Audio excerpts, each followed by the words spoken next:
जय हिंद प्यारे दोस्तों। मैं एसके आर्य बीपीएससी जीके वर्ल्ड में आप लोग का हार्दिक स्वागत करता हूं। मैं पिछली कक्षा में एनसीईआरटी सीरीज का जो हिस्ट्री सेक्शन है 2 वीडियो बना चुका हूं, first chapter and second chapter का। आज मैं थर्ड चैप्टर देखूंगा जिसका शीर्षक है भोजन संग्रह से उत्पादन तक। इसे देखने से पहले मैं पिछले से चैप्टर का क्वेश्चन था उसे मैं डिस्कस कर लेता हूँ। मैं आप लोग को कमेंट में करने के लिए बोला था, तो आइए मैं उसका आंसर आप लोग को बता देता हूँ।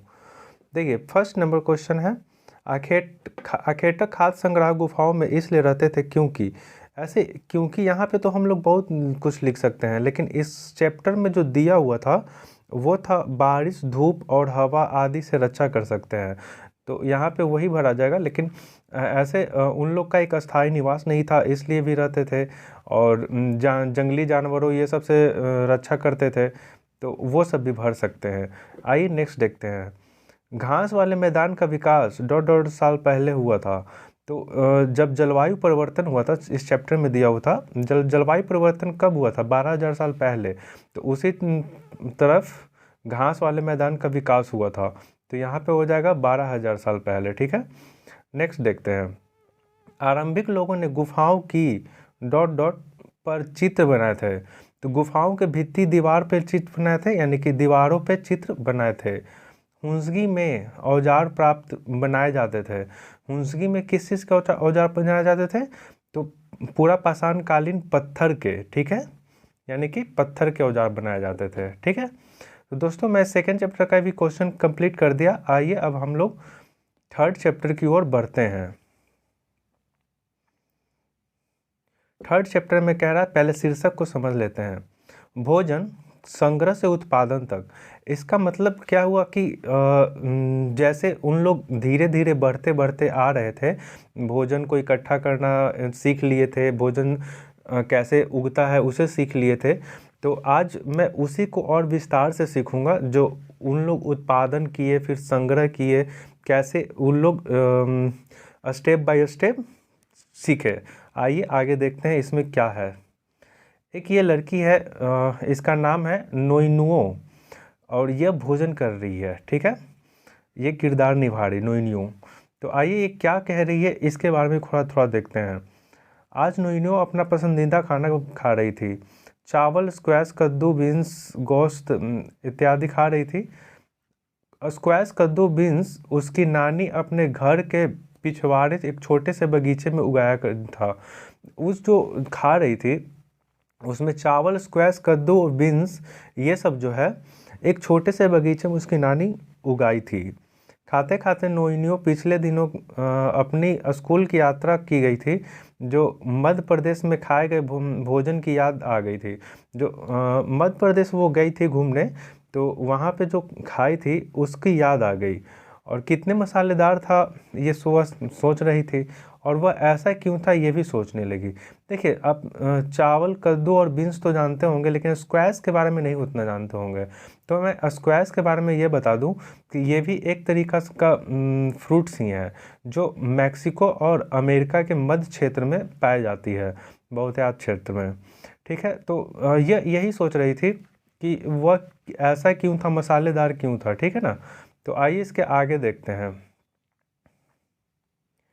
विभिन्न प्रकार के भोजन यहाँ पे प्राप्त होगा, विभिन्न प्रकार के भोजन, उसके बारे में हम लोग थोड़ा विस्तार समझेंगे।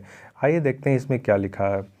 आज हमें अपने भोजन का अधिकांश हिस्सा उगाई जाती है, फसलों और पाले गए पशुओं से मिलता है। जो अधिकांश हिस्सा है भोजन के, वह फसल और पाले गए जो पालतू जानवर पशु हैं, जैसे गाय, बकरी, ये सब आदि हो गई, उस सब से मिलता है। भिन्न भिन्न फसलों को उगाई गई भिन्न भिन्न जलवायु की आवश्यकता होती है। जैसे धान की खेती के लिए गेहूं या जौ की तुलना में ज़्यादा पानी की जरूरत होती है। जैसे कह रहा है दोस्तों, इसमें जो भी हम लोग का आसपास में अभी फ़िलहाल भोजन प्राप्त होते हैं, वह या तो उगाए गए फसल से होती है, या तो पाले गए पालतू जानवर से, जैसे भेड़ हो गए, गाय हो गए, भैंस हो गए, ये सब मुर्गा, ये सब जो चिकनी के सब होता है वो सब से मिल गई। और इसमें ये कह रहा है कि जो भी लोग फसल उगाए जाते हैं वो एक जलवायु निश्चित में नहीं मिलते हैं, हर फसल के लिए अलग अलग जलवायु की आवश्यकता होती है। आगे देखते हैं। इसलिए हम देखते हैं कि किसान विशेष फसल विशेष क्षेत्र में उगाते हैं। यही नहीं, पशुओं को भी अपने अनुकूल वातावरण की आवश्यकता होती है। उदाहरण के तौर पर हम देख सकते हैं कि सूखी और पहाड़ी जलवायु में मवेशी की तुलना में भेड़ या बकरी सहजतापूर्वक जीवन रह सकते हैं। जैसे इसमें कह रहा है दोस्तों कि फसल के अलावा जो जीव जंतु भी हैं उनको भी अलग अलग जलवायु में अलग अलग चाहते हैं। जैसे जो मवेशी लोग होते हैं, पर्वत और सूखा क्षेत्र जहाँ एरिया, जैसे राजस्थान का एरिया आप जान सकते हैं, वहाँ पे भेड़ बकरी का पालन ज़्यादा होता है। ठीक है दोस्त, तो वही इसमें भी कह रहा है। पर जैसा कि तुमने अध्याय 2 में पढ़ा है, स्त्री पुरुष अपने भोजन का उत्पादन हमेशा नहीं किया करते थे। तो उसमें बताया गया था भी कि जो स्त्री और पुरुष है वो हमेशा से उत्पादन नहीं किया करते थे, वो धीरे धीरे ऑब्जर्व किए, उसके बाद उनको सीख मिली। ठीक है, आइए नेक्स्ट देखते हैं। खेती और पशुपालन की शुरुआत। खेती और पशुपालन की शुरुआत में हम लोग इस चैप्टर में जानेंगे, जो थोड़ा देखते हैं इसमें क्या दिया गया है। अध्याय 2 में हमने पढ़ा है कि दुनिया की जलवायु बदलती रही है और साथ ही लोग जिन वनस्पतियों और पशुओं को भोजन के रूप में इस्तेमाल करते थे वे भी बदले रहे हैं। जैसे अध्याय 2 में हम लोग पढ़े थे, जो 12,000 साल पहले जलवायु परिवर्तन हुआ था, जिससे घास ये सब पलना स्टार्ट हो गया था। तो वही कह रहा है इसमें, साथ ही लोग और वनस्पति अपना इस्तेमाल करते आए और उसके हिसाब से ढलते गए। ठीक है, लोगों का ध्यान कुछ इन बातों की ओर गया, जैसे खाने योग्य वनस्पति कहाँ मिल सकती है, बीज कैसे कि डंठल से टूट कर गिरते हैं, गिरे बीज का अंकुरन, उसमें पौधे का निकलना आदि। जैसे उन लोग उस अध्याय 2 में हम लोग पढ़े थे कि लोग कैसे जान पाए कि कौन से खाने योग्य भाग है, कौन सा जंगली है, कौन सा ये है खाने वाला है। तो उसी के बारे में इसमें जान पाए थे। बता रहा है कि लोग क्या ये जान पाए कि कब बीज बनकर तैयार होती है पौधा और फिर पौधा से कब फल लगता है, उसके बारे में जान पाए हैं। इसी तरह उन्होंने पौधे की देखभाल करना शुरू कर दी होगी, चिड़ियों और जानवरों से पौधे की सुरक्षा की होगी ताकि वे ठीक से बढ़ सके और उनके बीज पक सके। जैसे उन लोग अपना इसमें बता रहा है, जैसे उन लोग किस पौधे को ऑब्जर्व करना स्टार्ट किए होंगे तो उसमें सुरक्षा दिए होंगे, तभी तो वो सुरक्षित रह पाया होगा। जैसे चिड़िया और जानवर इसमें बोल रहा है कि उससे सुरक्षित किए, तो वही इसमें कह रहा है कि किसी चीज़ को ऑब्जर्व करने के लिए, उसको देखने के लिए किसी से बचाना, जैसे जो हमलावर होते हैं उनसे बचाएगा तभी तो उसको ऑब्जर्व कर पाएगा, तो इसलिए उसे देखने लगे। ठीक है, और इसी प्रकार धीरे धीरे वे कृषक बने होंगे। ठीक है, समझे। और धीरे धीरे जैसे कि उन लोग को ऑब्जर्व करते करते एक जगह रहने लगे, उसको बारे में जान गए, तो ऑब्वियसली है कि उस फसल की कृषि करना स्टार्ट कर दिए होंगे।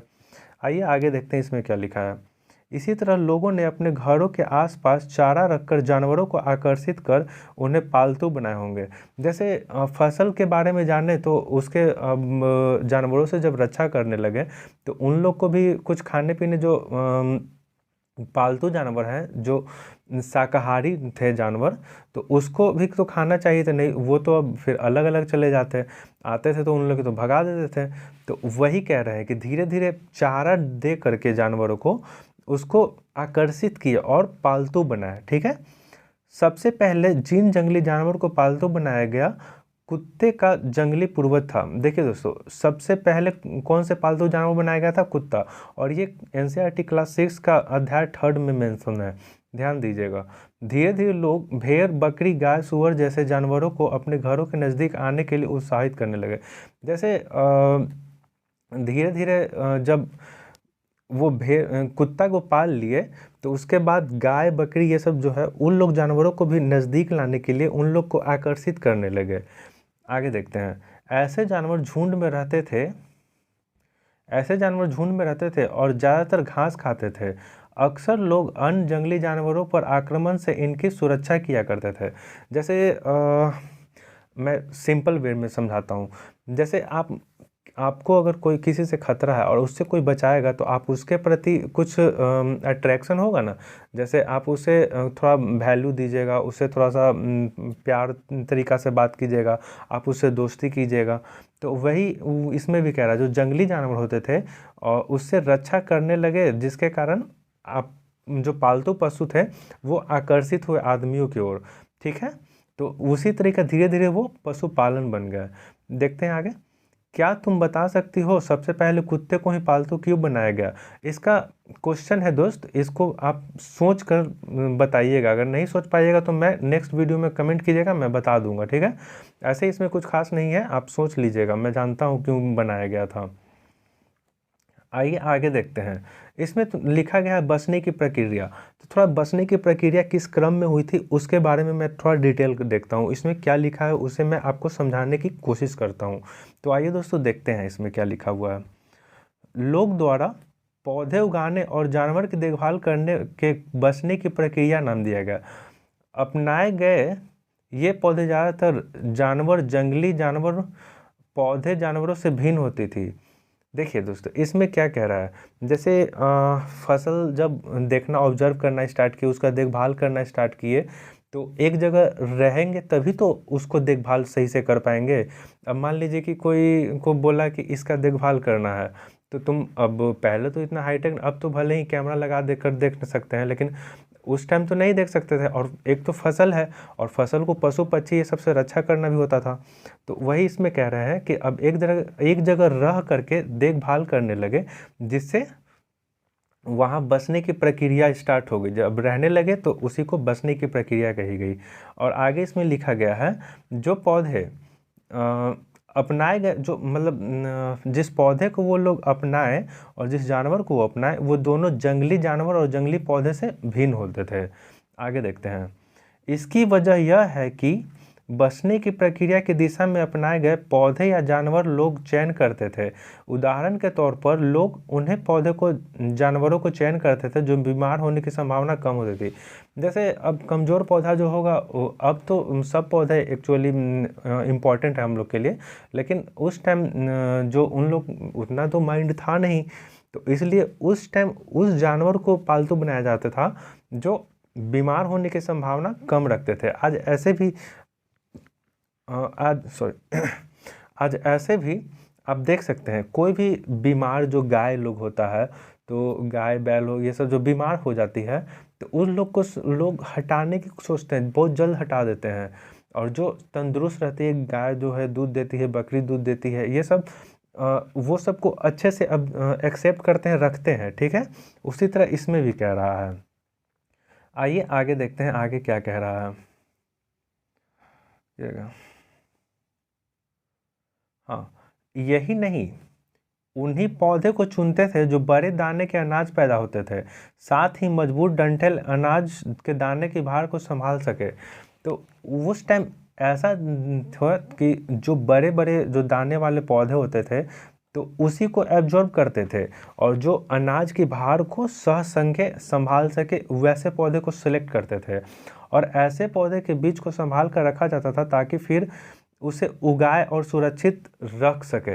जैसे अभी भी आप देखते होंगे, जो पापा मम्मी कृषक होंगे, तो कोई भी बीज जब बोते हैं, जब उससे उत्पन्न होती है, तो उसे संभाल कर कुछ भाग को रख लिया जाता है, ताकि नेक्स्ट जो सीज़न आएगी उसमें वो फिर से उस क्रॉप्स फसल को उगा सके, ठीक है।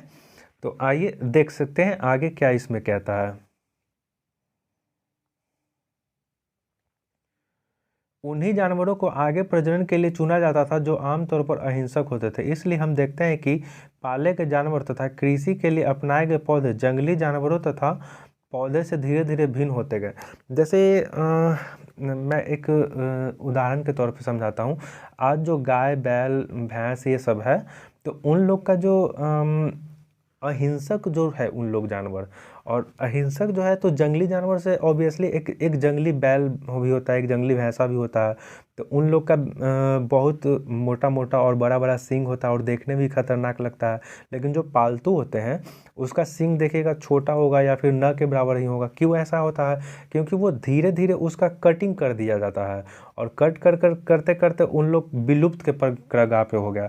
जैसे हम लोग मनुष्य के में एक अवशेषी अंग भी होता है, जैसे एक अपेंडिक्स तो सबको ही जानते होंगे, तो वही अपेंडिक्स धीरे धीरे अब विलुप्त के कगार पे हो गया है, ठीक है। आगे देखते हैं इसमें। मिसाल के तौर पर जंगली जानवर की तुलना में पालतू जानवर के दांत और सींग छोटे, जो अभी मैंने बताया वही है। इन दांतों को देखो, इसमें कौन से जंगली सूअर है और कौन सा पालतू सूअर है। जैसे ये देखिए दोस्तों, ये दो दांत है, ठीक है। ये इसमें बताना है कि एक जंगली सूअर का है और एक पालतू है। तो ये छोटा वाला जो है ये पालतू है और ये जो है ये जंगली है। बड़ा बड़ा जंगली का रहता है, जानते ही हैं। आइए आगे देखते हैं। बसने की प्रक्रिया पूरी धीरे धीरे चलती रही। यह करीब 12,000 साल पहले शुरू, जो मौसम परिवर्तन हुई थी उसी समय शुरू हुई थी। वास्तव में आज हमें जो भोजन करते हैं वह इसी बसने की प्रक्रिया से के वजह से है। कृषि के लिए अपनाई गई सबसे प्राचीन फसल गेहूं और जौ आते हैं। उसी तरह सबसे पहले पालतू बनाए गए जानवर कुत्ते और भेड़ आते हैं। कुत्ते के बाद भेड़ आते हैं। जैसे एक बार एक क्वेश्चन बीपीएससी में पूछा गया था दोस्त कि कुत्ते के बाद कौन से जानवर को पालतू बनाया गया था, तो वो भेड़ और बकरी है। देखिए दोस्तों, क्लास 6 एनसीईआरटी से ही है। और लोग पूछते हैं कि कहाँ कहाँ से क्वेश्चन आ जाती है। एनसीईआरटी को पढ़िए ध्यान से, मैं समझाने की कोशिश ही कर सकता हूँ। अगर समझ में नहीं आए तो आप कमेंट करके आप मुझे बता सकते हैं। और मैं प्रीवियस ईयर का वीडियो जो डाला हूँ उसे आप देखिए, और जो आपको त्रुटि लगे दोस्त उसे आप कमेंट करके बताएं कि हाँ ये सुधार कीजिए, मैं उसे सुधार करूँगा, ठीक है वो दोस्त। आइए इस लाइन को मैं समझाता हूँ एक बार। जैसे कह रहा है कि यह जो बसने की प्रक्रिया थी वह 12,000 साल पहले शुरू हुई थी। इसके पहले जस्ट पिछले चैप्टर में हम लोग देखे थे जो मौसम कब बदला था, 12,000 साल पहले, जिससे घास ये सब फलना स्टार्ट हो गए थे। और वही बसने की प्रक्रिया की देन है जो भोजन आज हम लोग करते हैं, और उसी समय से कृषि का विकास हुआ है, ठीक है।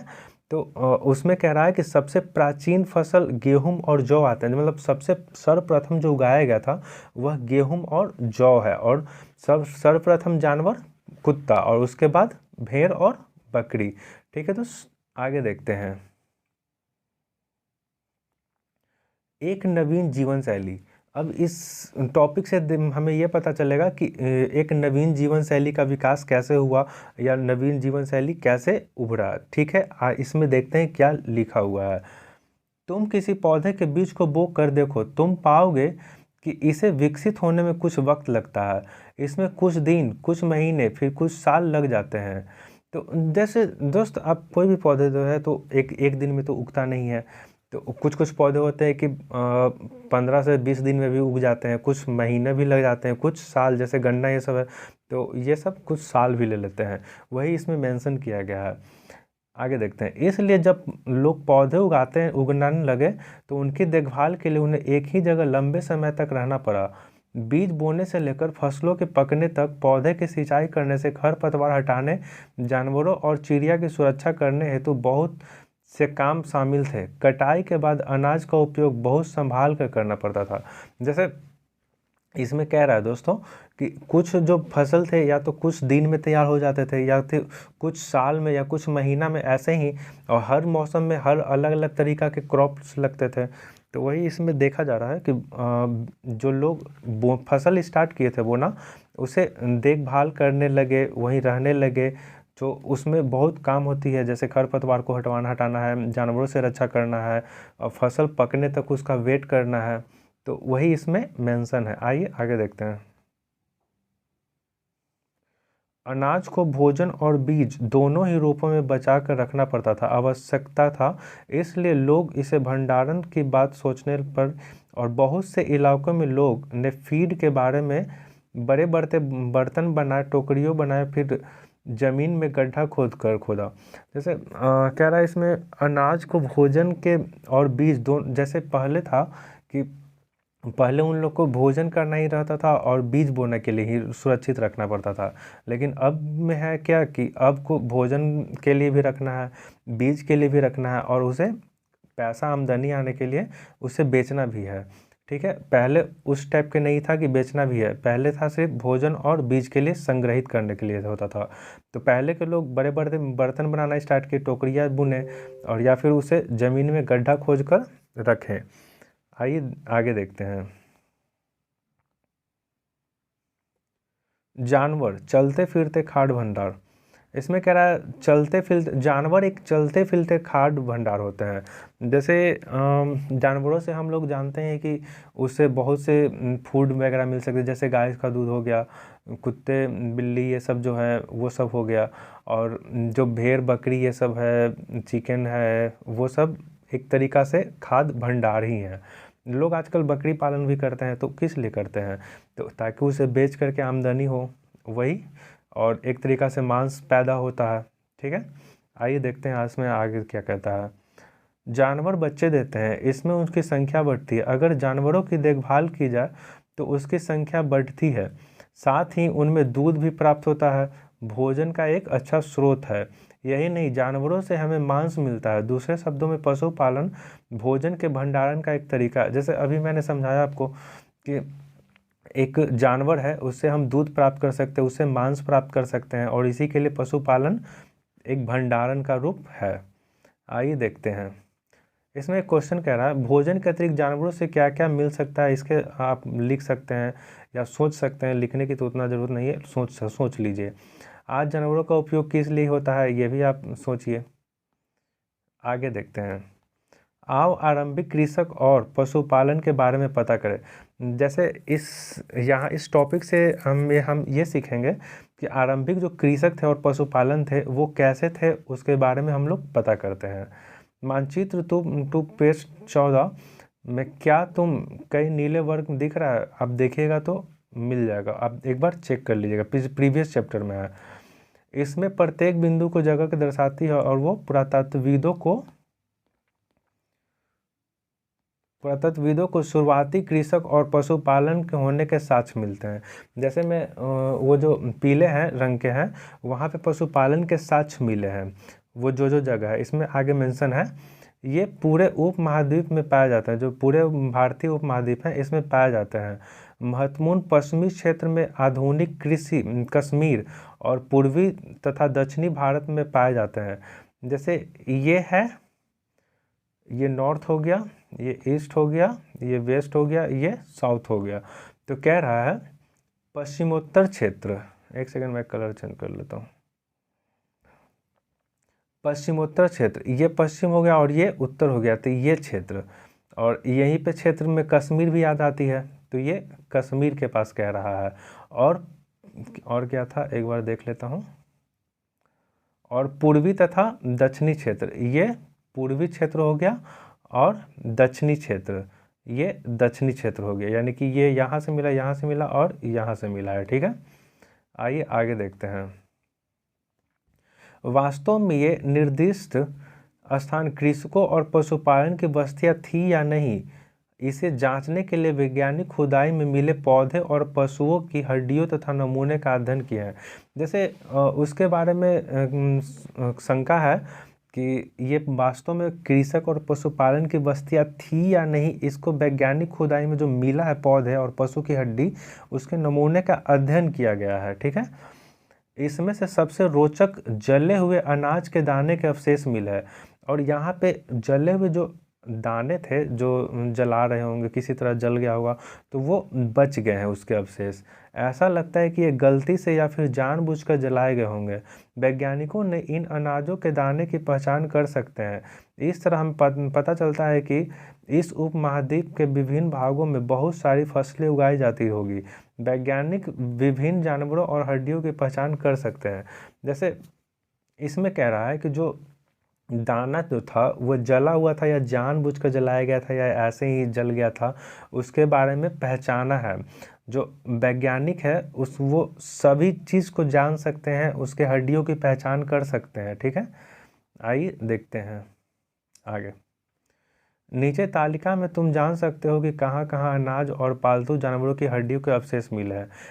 ये तालिका है, ये तालिका बहुत ही इंपॉर्टेंट है दोस्त, इसमें आप पता कर सकते हैं। जैसे गेहूँ, जौ, भेड़, बकरी और मवेशी, ये सब का साक्ष्य कहाँ से मिला है?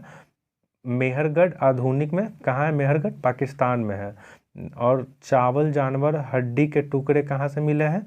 कोल्डिहवा, ये कहाँ है? आधुनिक यूपी में है। चावल, मवेशी, मिट्टी का खूर के निशान, मिट्टी पर खूर के निशान है, वो कहाँ से मिला है? मादहा, वर्तमान में कहाँ है? यूपी में है। गेहूँ, दलहल, दलहन कहाँ है? गुफर काल आधुनिक कश्मीर में है। आगे देखते हैं, ये ध्यान रखिएगा दोस्त, इसका नोट्स बना लीजिएगा, इससे क्वेश्चन कुछ पूछ सकते हैं। गेहूं, दलहन, कुत्ते, मवेशी, भैंस, भेड़, बकरी आदि कहाँ से मिले हैं? ये बुर्जहोम आधुनिक कहाँ है? कश्मीर में। बुर्जहोम भी याद रखिएगा कहाँ है? कश्मीर में। गेहूं, हरे चने, भैंस, बैल, बकरी कहाँ से मिले हैं? चिरांद के मिले हैं, आधुनिक बिहार में। ये क्वेश्चन चिरांद कहाँ है? आधुनिक बिहार में है। ठीक है, और ये पूछ सकता है बीपीएससी में कि जो पूरा पाषाण काल में कहाँ से बिहार में कहाँ से मिला है साक्ष्य हड्डियों के? तो ये चिरांद से मिले हैं। आगे देखते हैं, ज्वार, बाजरा, मवेशी, भेड़, बकरी, सूअर इत्यादि कहाँ से मिले? हल्लूर आंध्र प्रदेश में, आधुनिक आंध्र प्रदेश में है। काला चना, ज्वार, मवेशी, भेड़, सूअर और कहाँ से ये मिले हैं? वर्तमान में कहाँ है ये? आंध्र प्रदेश में, ये पय्यमपल्ली में है। आइए देखते हैं आगे। जिन जगहों पर अनाज हड्डी के अवशेष मिले हैं उन्हें सिर्फ कुछ ही हैं, जो मतलब जो अवशेष मिले हैं अभी कुछ ही मिले हैं, ज़्यादा नहीं। और ऐसे भी बहुत दिन हो गया है दोस्त, तो वो सब तो धीरे धीरे नष्टिंग हो जाती है। आइए आगे देखते हैं क्या कहता है। अस्थाई जीवन की ओर, अब हम लोग इसके बारे में बढ़ेंगे कि धीरे धीरे अस्थाई की ओर कैसे अग्रसर हुए। आइए देखते हैं इसमें क्या लिखा हुआ है।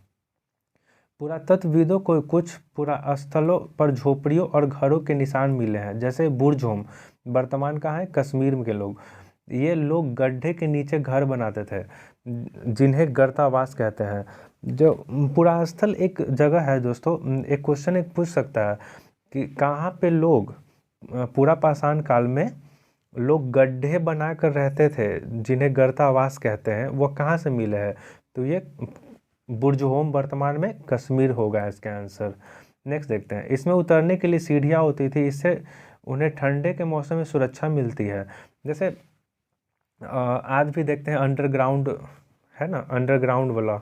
तो अंडरग्राउंड में जो रूम होता है, हॉल होता है, अंडरग्राउंड हॉल, तो वहाँ आजकल क्या प्रयोग करते हैं? वहाँ पे अपना गाड़ी ये सब टिकाने का उपयोग करते हैं। तो उस टाइम इतना तो टेक्नोलॉजी था नहीं, तो वो लोग गड्ढे बनाकर और उस गड्ढे में जाने के लिए सीढ़ियों का प्रयोग करते थे ताकि नीचे उतर सकें, जिससे उन लोग को ठंड के मौसम में सुरक्षित। जैसे बुर्जहोम कहाँ है? कश्मीर में है, तो कश्मीर एक ठंडा इलाका है, ये तो आप जानते ही होंगे। तो वही ठंडी के मौसम में उन लोग को राहत मिलती थी, और ऐसे भी ज़मीन के नीचे गर्म महसूस होता है हल्का। देखते हैं आगे। पुरातत्वविदों को झोपड़ियों के अंदर और बाहर दोनों ही स्थानों पर आग जलने की जगह मिली है। ऐसा लगता है लोग मौसम के अनुसार घर के अंदर या बाहर पकाते हैं। जैसे आज भी आप गांव में देखते होंगे, जैसे ठंडी का मौसम आ जाती है तो लोग घर के बाहर बनाना स्टार्ट करते हैं ताकि उन्हें बनाते समय धूप भी लगे। ठीक है, और वही गर्मी के भी मौसम होती है, तो जहाँ पे ठंड रहता है या फिर थोड़ा सा मतलब इलाका जो होता है वही है। जैसे गर्मी में लोग बाहर निकल जाते हैं और ठंड में लोग अंदर रहते हैं। ठीक है ना, वही इसमें भी कह रहा है। आइए आगे देखते हैं। बहुत सारे स्थान पत्थर के औजार मिले हैं, इसमें से कई ऐसे जो पूरा पाषाण युगीन उपकरण के विभिन्न हैं, इसलिए उन्हें नवपाषाण युग का माना गया है। जैसे जो औजार मिले हैं पत्थर के, वह पूरा पाषाण युगीन उपकरण से भिन्न है, इसलिए उन्हें नवपाषाण युग में माना है। इसमें वे औजार हैं जिनकी धार और अधिक पैमा करने के लिए एक पॉलिश चढ़ाई जाती थी। जैसे जो भी औजार मिले हैं पूरा पाषाण काल में क्या था, उन लोग पत्थर के औजार होते थे और उतने नोकीले थे नहीं। तो उसी तरीक़ा से जो अभी नए जो औजार मिले हैं उसका जो धार था बहुत ही तेज़ था और पॉलिश चढ़ाया गया था। नेक्स्ट देखते हैं। ओखली और मूसल का प्रयोग अनाज तथा वनस्पतियों से प्राप्त अन्य चीज़ों को पीसने के लिए किया जाता था। आज भी ओखली का प्रयोग होता है, देखते हैं, और मूसल का भी प्रयोग होता है, और उसके बारे में तो कुछ समझाने का उतना जो खास ज़रूरत है नहीं। आगे देखते हैं। आज हजारों साल बाद भी ओखली और मूसल का प्रयोग अनाज पीसने के लिए किया जाता है। उसी तरह प्राचीन प्रस्तर युगीन औजार का निर्माण और प्रयोग लगातार होता है। कुछ औजार हड्डियों से भी बनाए जाते थे। जैसे आज भी हम लोग ओखली और मूसल ये सब का तो प्रयोग करते ही हैं, तो वही इसमें भी मेंशन है, इसका कुछ खास समझाने के लिए है नहीं। आगे देखते हैं, जो इसमें कह रहा है कुछ औजार जो है हड्डियों के भी बनाए गए थे। यही है औजार, देख लीजिए। देखिए इसमें बताया गया है नवपाषाण युग के कुछ उपकरण, इस ये है बताया गया है, यही है। देखते हैं, नवपाषाण युग के पुरास्थलों के कई प्रकार की मिट्टी के बर्तन मिले हैं। कभी कभी इन पर अलंकरण भी किया जाता था। बर्तनों का उपयोग चीज़ों को रखने के लिए किया जाता था।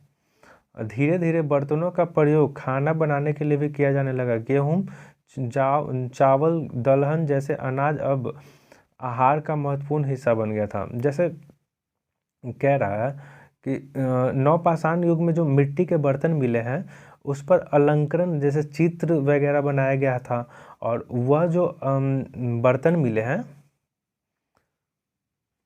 धीरे धीरे उसका प्रयोग खाना बनाने के लिए भी किया जाने लगा है, और अनाज के रूप में चावल, गेहूं, दाल ये सब को मुख्य आहार में बना दिए हैं।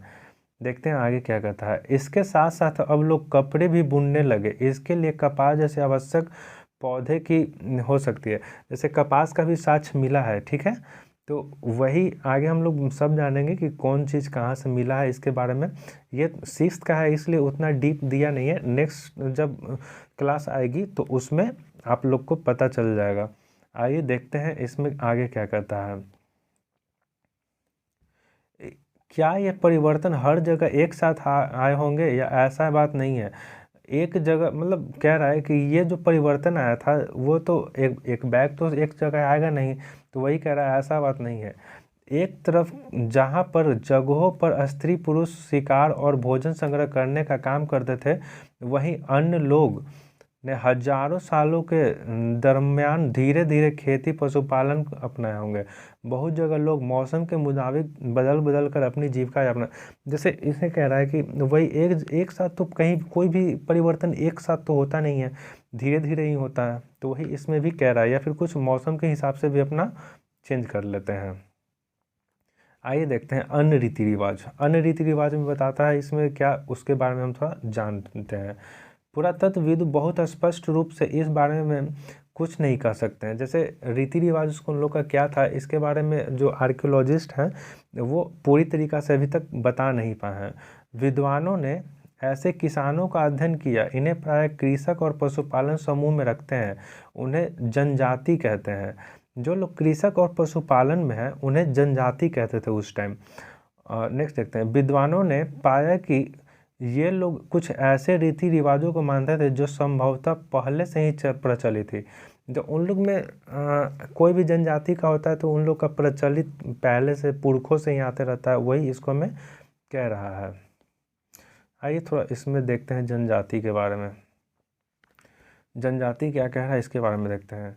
प्रायः जनजाति लोग छोटी छोटी बस्तियों में रहते थे। ज़्यादातर परिवार एक दूसरे से संबंधित होते थे और इस तरह परिवार के समूह मिलकर जनजाति का निर्माण करते थे। जैसे जो लोग छोटे छोटे बस्तियों में रहते थे उन्हीं को एक दूसरे से कुछ संबंध होते थे और उसी को एक समूह जब मिल जाता था तो परिवार कहते थे। आज भी देख सकते हैं जब एक फैमिली जब होता है उससे फैमिली से धीरे धीरे एक समूह का निर्माण होता है तो उसी को परिवार कहते हैं, ठीक है। आगे देखते हैं। जनजाति के सदस्य शिकार, भोजन संग्रह, खेती, पशुपालन, मछली पकड़ने आदि पेशे अपनाते। अक्सर महिलाएं खेती सारा काम करती थी। इसमें जमीन तैयार कर बीज बोने, पौधे की देखभाल करने से लेकर फसल काटने तक के शामिल होते थे। बच्चे पौधे की देखभाल करते थे और चिड़ियों और जानवरों को दूर भगाते थे ताकि वे पौधे की फसल को नुकसान न पहुंचाएं। जैसे इसमें देखिए दोस्तों, मैं इसे फास्ट इसलिए कर रहा हूँ, जो आगे का क्लास का है उसमें थोड़ा इम्पोर्टेंट है और जहाँ इम्पोर्टेंट रहेगा मैं उसे थोड़ा समझा दूंगा, ठीक है। ये कुछ खास समझाने लायक है नहीं, इसलिए मैं इसे पढ़ कर से निकाल रहा हूँ। ऐसे तो नहीं है, मैं फिर भी समझा रहा हूँ। फिर भी देखते हैं इसमें। जो महिलाएं होती थी वो खेती का सारा काम करती थी। जो बच्चे होते थे ऐसे भी बच्चे लोग को कहा जाता था कि जो है उसे भगाओ भगाओ भगाओ। तो वही इसमें भी कह रहा है कि जो बच्चे लोग होते थे वो पशु और पक्षी ये सबको भगाते थे। आइए आगे देखते हैं। कुछ व्यक्तियों को नेता मान लिया गया। वे अनुभवी व्यक्ति, नौजवान योद्धा या फिर पुरोहित हो सकते थे। वयस्क महिलाओं को उनके ज्ञान अनुभव के लिए विशिष्ट सम्मान दिया जाता था। जो नेता कैसे चुना जाता है, अभी भी देखते हैं जो मतलब थोड़ा सा योद्धा होता है, उस टाइम तो योद्धा की ज़्यादा डिमांड होती थी। अभी जो अक्लमंद है, जो पढ़ा लिखा है, उसे ही सब अब मनाते हैं। लेकिन पहले ऐसा नहीं था, जो मतलब योद्धा होते थे उसको ही अपना नेता मानते थे। ठीक है, देखते हैं आगे। जनजातियों की संस्कृति परंपरा बहुत समृद्ध या समृष्ट होती थी। इसमें उनकी भाषाएं, संगीत, कहानी, चित्रकार शामिल होते थे। उनके देवी देवता होते थे। जैसे उस टाइम में भी कोई देवी देवता भी होते थे, और भाषा, संगीत अपनी थी, और चित्रकारी भी शामिल थे। आगे देखते हैं। जमीन, जंगल, घास के मैदान तथा पानी के कुनबे की संपत्ति मानी जाती थी। जैसे उस टाइम जो था दोस्तों, जमीन, जंगल, घास के मैदान या पानी के कुनबे को संपत्ति मानी जाती थी। आज भी जमीन को संपत्ति ही माना जाता है, और उस टाइम जंगल को भी अपनी संपत्ति माना जाता था। और घास के मैदान किस लिए? पशुपालन के लिए हो जाता था। और पानी के जो कुनबे होते थे, यानी कि पानी जहाँ पे इकट्ठा होता है, उसी को अपना संपत्ति माना करते थे, जिनका उपयोग सभी एक साथ करते थे। उसमें सभी लोग एक साथ करते थे। गरीब और अमीर के बीच कोई खास अंतर नहीं। उस टाइम क्या था कि किन्हीं के पास कोई ज़्यादा कुछ कम ऐसा कुछ था नहीं, सब तो है अपने ही रहते थे, तो इसलिए कुछ अमीर गरीब का कुछ खास अंतर नहीं था। जनजातीय समाज अन्य समाजों से भिन्न थे। जो जनजातीय समाज थी, जनजाति किसको कह रहा है? कृषक लोग को कह रहा है, कृषक और पशुपालन को। इसमें ये ध्यान रखिएगा, जनजाति आज की जनजाति से कंपेयर नहीं कीजिएगा। ठीक है, अन्य समाज के बारे में तुम आगे पढ़ोगे, जो इसका अन्य समाज था उसके बारे में भी आगे पढ़ेंगे। ठीक है, आइए देखते हैं आगे। सूक्ष्म निरीक्षण कम है मेहरगढ़ से जीवन मृत्यु। जो मेहरगढ़ से है उसके बारे में थोड़ा सा इसको में पता चलेगा। मानचित्र जो पेज 14 में मेहरगढ़ को ढूंढो। मेहरगढ़ कहाँ है ये आप कमेंट कीजिएगा, क्योंकि ये अभी थोड़ा देर पहले मैं जस्ट बताया था, जो वो बता रहा था पूरा स्थल और साक्ष्य जो था उसमें बताया था, आप कमेंट कीजिएगा। यह ईरान जाने वाली एक सबसे महत्वपूर्ण रास्ते बोलन दर्रे के पास एक हरा भरा समतल स्थान था। यह जो है मेहरगढ़, यह ईरान जाने वाले रास्ते में एक दर्रे का निर्माण करता था, जो एक समतल स्थल था। मेहरगढ़ संभवतः वह स्थान है जहां स्त्री पुरुष ने इस इलाके की सबसे पहले गेहूं और जौ उगाना तथा भेड़ बकरी पालन सीखा। तो अब क्वेश्चन एक ये भी पूछ सकता है दोस्त, ये थोड़ा इम्पोर्टेंट है, कि सबसे पहले किस इलाके में यानी कि किस जगह से गेहूं और जौ उगाया था और भेड़ बकरी का पालन किया गया था? तो वो मेहरगढ़ हो जाएगा। ठीक है, ध्यान रखिएगा। आइए आगे देखते हैं। यहाँ खुदाई से सबसे पहले के स्तरों और पुरातत्वविदों को विभिन्न प्रकार के जानवर की हड्डी मिली है। जैसे मेहरगढ़ में है, विभिन्न प्रकार के जानवर की हड्डी वहाँ से प्राप्त हुआ है। इनमें हिरन, सुअर जैसे जंगली जानवरों की हड्डियाँ भी शामिल है। हिरन की हड्डी भी पूछ सकता है और सुअर की हड्डी भी पूछ सकता है, कि हिरन और सुअर की हड्डी कहाँ से प्राप्त हुए हैं? तो वो मेहरगढ़ से। इसका नोट्स बना लीजिएगा, ये इम्पॉर्टेंट पॉइंट है, ये लिख लीजिएगा, क्योंकि मैं आपको बताया हूँ कि जो इम्पोर्टेंट होगा वो मैं वन लाइनर के फॉर्म में भी आपको बता दूंगा। तो ये पूछ सकता है कि हिरन और सुअर के जो जंगली जानवर हैं उनके हड्डी कहाँ से प्राप्त हुए हैं? तो वो मेहरगढ़ से प्राप्त हुए हैं। आगे देखते हैं। उसके बाद अस्त्रों से भेड़ और बकरियों की हड्डियाँ मिली है। भेड़ और बकरी क्या क्या हो गया? हिरन, सुअर, भेड़ और बकरी कहाँ से हड्डी कहाँ से प्राप्त हुए? तो मेहरगढ़ से, ध्यान रखिएगा। ऊपर ज़्यादातर मवेशी की ही हड्डियाँ मिली है। इसमें ऐसा लगता है कि ये लोग मवेशियों को पालने लगे थे। तो अब हड्डी मिलेगी तो वो लोग तो समझेंगे यही कि यहाँ पे रहता होगा, पालतू जानवर होगा, यही तो, इसी के लिए तो हड्डी मिल रहा है, तो वही इसमें बता रहा है। आगे देखते हैं। मेहरगढ़ में इसके अलावा चौकोर और आयताकार घरों के अवशेष भी मिले हैं। प्रत्येक घर में 4 या उससे ज़्यादा कमरे होते थे। इसमें से कुछ संभवतः भंडारण के काम आते थे। तो यहाँ से जो मेहरगढ़ से एक चौकोर और आयताकार के घर के अवशेष मिले हैं, जिनमें कुछ 4 जैसे ये हो गया चौकोर, या फिर इसको आयताकार भी बोल सकते हैं, और इसमें 4 कमरे भी होंगे। ठीक है, जिसमें कुछ संभवतः भंडारण के, अब 4 गो रूम है तो इसमें कुछ में रहते होंगे, कुछ में खाते हैं, खाना वाना बनाते होंगे, कुछ में भंडारण करते होंगे, ऐसे ही इसमें बता रहा है। आइए देखते हैं इसमें क्या कर रहा है। पहले और बाद के स्तर। जब पुरातत्वविद किसी जगह की खुदाई करते हैं तो कैसे समझते हैं कि कौन से स्तर वाले हैं और कौन से बात, मतलब इसमें जब खुदाई करता है तो वो कैसे समझते हैं, इसमें क्वेश्चन राइज कर रहा है। ठीक है, कि यह पहले स्तर के है और फिर ये कौन से बात के कैसे समझ लग सकते हैं, तो वही इसमें देख रहा है। आइए देखते हैं, इस चित्र को देखो, इस चित्र को देखो। ठीक है, आमतौर पर लोग जहाँ रहते हैं घर टूटने पर दोबारा वहीं घर बना लेते हैं। टूटे फूटे सामान और कूड़ा करकट भी घर के आसपास जमा रहते हैं। आज भी हम लोग देखते हैं जहाँ रहते हैं हम लोग, अगर वो टूट जाता है तो उसको मरम्मत करते हैं या फिर से बनाते हैं। और कूड़ा करकट जहाँ आदमी लोग रहते हैं वहाँ तो थोड़ा बहुत गंदा कूड़ा करकट तो हो ही जाता है। तो वही इसमें भी कह रहा है। इन कारणों से बस्ती को ज़मीन धीरे धीरे ऊंची होती जा रहती है। आज भी देखते होंगे, जैसे पहले के जो आपका आंगन होगा वह एक सीढ़ी नीचे होगा, या फिर आपका जो अगर पहले ज़माना आज से 20-25 साल 30 साल पहले के घर होगा तो आप देखते होंगे कि पहले हम लोग ऊंचा 2 सीढ़ी चढ़ कर जाते थे घर में। लेकिन अब देखते होंगे जो 30 साल पहले का घर होगा वो अब 2 सीढ़ी नीचे जाने लगे हैं। यही इसमें बता रहा है कि जो पहले के घर थे वह रहने थे वहाँ धीरे धीरे जो ज़मीन है वहाँ ऊंची होती रहती है और फिर सैकड़ों सालों बाद वह एक टीला बन जाता है। इसलिए इस टीले की खुदाई की जाती है। उससे निचला स्तर सबसे पुराना होता है, उसके बाद स्तर युगों के होते हैं। ऊपरी तथा निचली तरह आमतौर पर स्तरों के रूप में जानी जाती है। जो ये ऊपरी हो गई और ये निचली हो गई, ये तहों के आसपास में जाने जाते हैं। तो इसमें समझ में आ गया होगा दोस्तों। जैसे कोई भी घर 30 साल पुराना होगा तो आज भी देखिएगा अब आप लोग एक सीढ़ी नीचे जाते होंगे, यानी कि वो जो घर है वो नीचे धंस गया है और आपका जो रोड है वो रोड थोड़ा सा ऊंचा हो गया है। वही इसमें भी टीले का निर्माण कह रहा है। देखिए इसमें यहाँ पे ये जो घर है दिखा रहा है दोस्त, यही दिखा रहा है 1 2 3 4 हो गया, यही से बारे में। और ये हड्डी उड्डी का कंकाल मिला है। देखते हैं इसमें क्या कह रहा है। मृत्यु के बाद सामान्यतः मृतकों के सगे संबंधी उसके प्रति सम्मान जताते थे।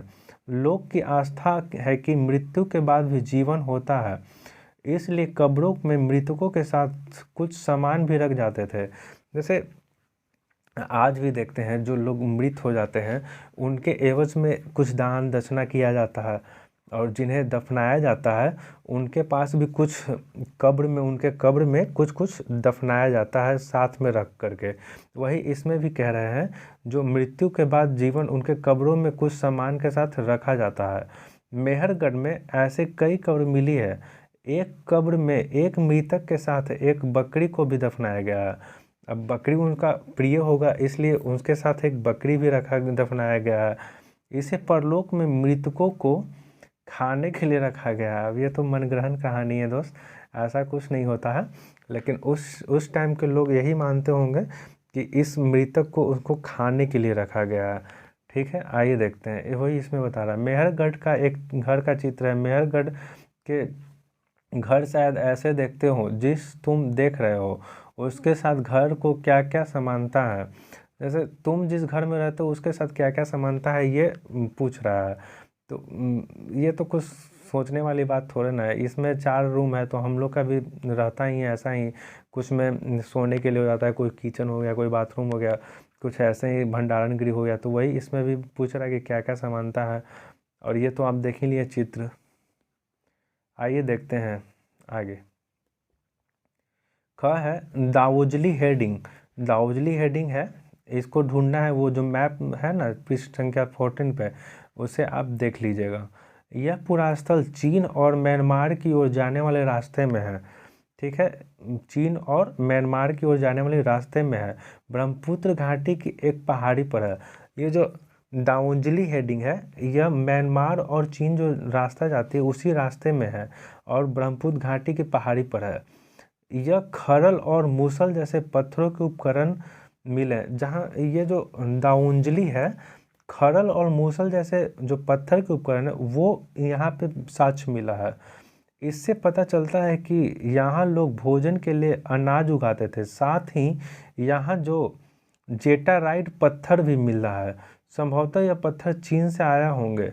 इसके अतिरिक्त इस पुरास्थल कास्टाम्स के औजार बर्तन भी मिले हैं। देखिए काष्ठाश्म का मतलब है अति प्राचीन लकड़ी जो सख्त होकर पत्थर के बन गए हैं। जैसे ये जो दाउंजली है वहाँ से क्या क्या मिले हैं, खरल और मूसर के पत्थर के औजार मिले हैं और जेडाराइट पत्थर मिले हैं।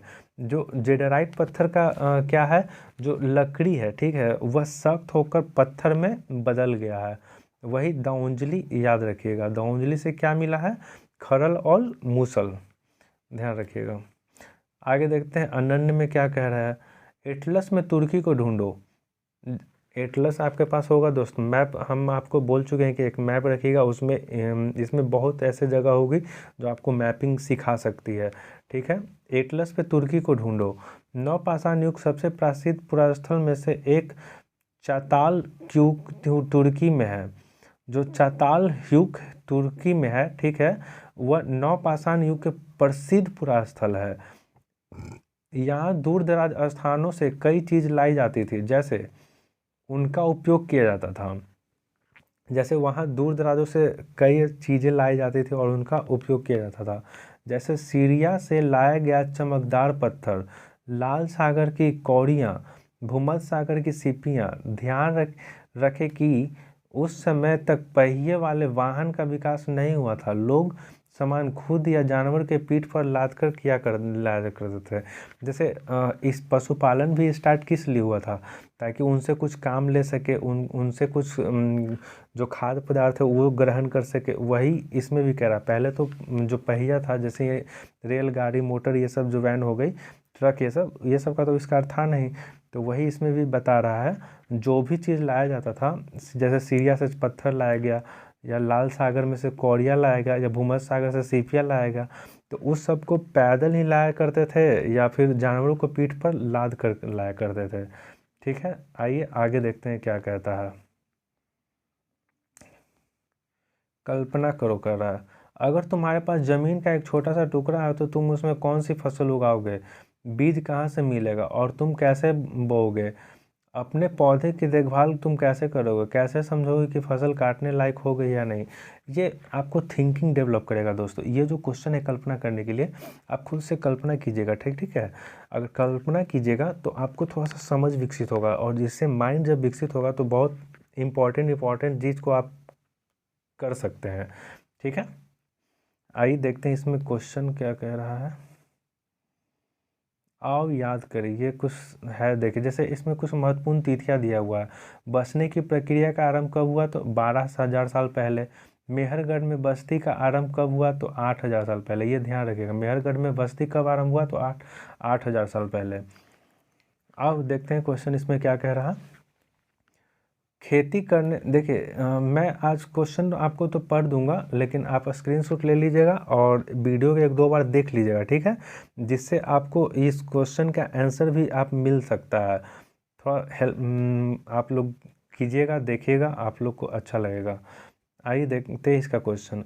खेती करने वाले लोग एक ही साथ लंबे समय तक क्यों रहते थे। जैसे जो खेती करते थे वह एक ही स्थान तक लंबे समय तक क्यों रहते थे, इसका आंसर मैं दे चुका हूँ लगभग, इसमें बताया गया 2-3 बार मैं आपको बताया हूँ। आगे देखते हैं। पृष्ठ 25 तालिका देखो, नोइचो अगर चावल खाना चाहती है तो उसे किन किन स्थानों पर जाना पड़ेगा। ये तो मैपिंग से है। नेक्स्ट देखते हैं।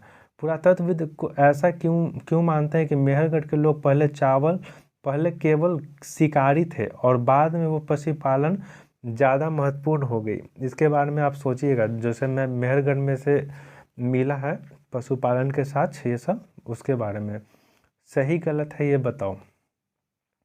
जैसे हुल्लूर में ज्वार बाजरा मिला है, वो जो तालिका थी स्थल वाला और कहाँ से मिला, उसमें आप एक बार देख लीजिएगा, वहाँ पे वीडियो रोक करके और बना लीजिएगा, उससे ये पता चल जाएगा। बुरझों में लोग आयतकार के घर में रहते थे, ये तो अभी भी बता सकते हैं, मेहरगढ़ के लोग रहते थे। चिरांद कश्मीर का एक पुरास्थल है, तो ये आप चिरांद कहाँ है तो ये भी हम बताए हैं कि बिहार का है। जेडाराइट दाउंजली हेडिंग से मिला, जो चीन से लाया गया, ये तो सही है। तो बस यही इसको में करना था, ठीक है। ऐसा कुछ खास इसमें है नहीं क्वेश्चन, ठीक है दोस्तों। हम लोग नेक्स्ट वीडियो देखेंगे अध्याय 4 आरंभिक नगर, ठीक है। तब तक के लिए मैं आपसे विदा लेना चाहूँगा। उम्मीद करता हूँ आपको ये सेशन अच्छा ही लगा होगा दोस्तों। तब तक के लिए जय हिंद, नमस्कार।